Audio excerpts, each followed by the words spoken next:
Taxi terror. Two women say they hailed a cab from hell. So what are your rights as a consumer when you get taken for the wrong kind of ride?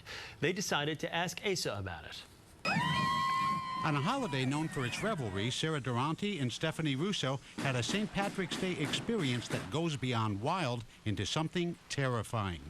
At around 11:30, they boarded a cab in Midtown and asked the driver to take them to the Bronx. He just said, "Get out of my cab."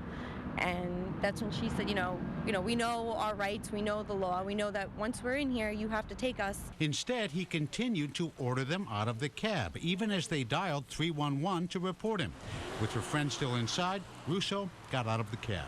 And he just started speeding off, nearly taking off my feet. The cab took off from here at 52nd and Madison.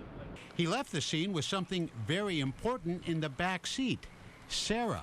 He just started driving. Sped off. She was standing in the doorway of the cab. The door was still open. He couldn't have been mistaken that I got out. She says the driver finally came to a stop here at 51st and Park. When he got out of the driver's seat, I just got out the open door and ran out. They've used their taxis as weapons. Attorney Carol Schlitt has handled a number of cases involving cab violence.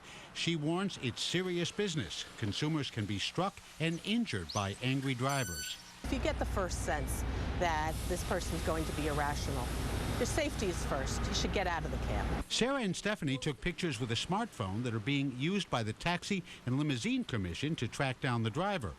Remember, anytime you take a taxi, check the cab and license number on the inside and look for the driver ID, which is supposed to be in plain sight, although it was missing in 3 of 4 cabs we rode in recently. Also, be sure to hang on to your receipt. And as always, there is safety in numbers. We were in a group at least, but what if it's somebody by themselves and just wants to get home? The Taxi and Limousine Commission is investigating. The driver will ultimately have to explain himself in front of an administrative law judge. I think the attorney had the best advice. If you sense tension, don't push it. Leave the cab and report it to 311.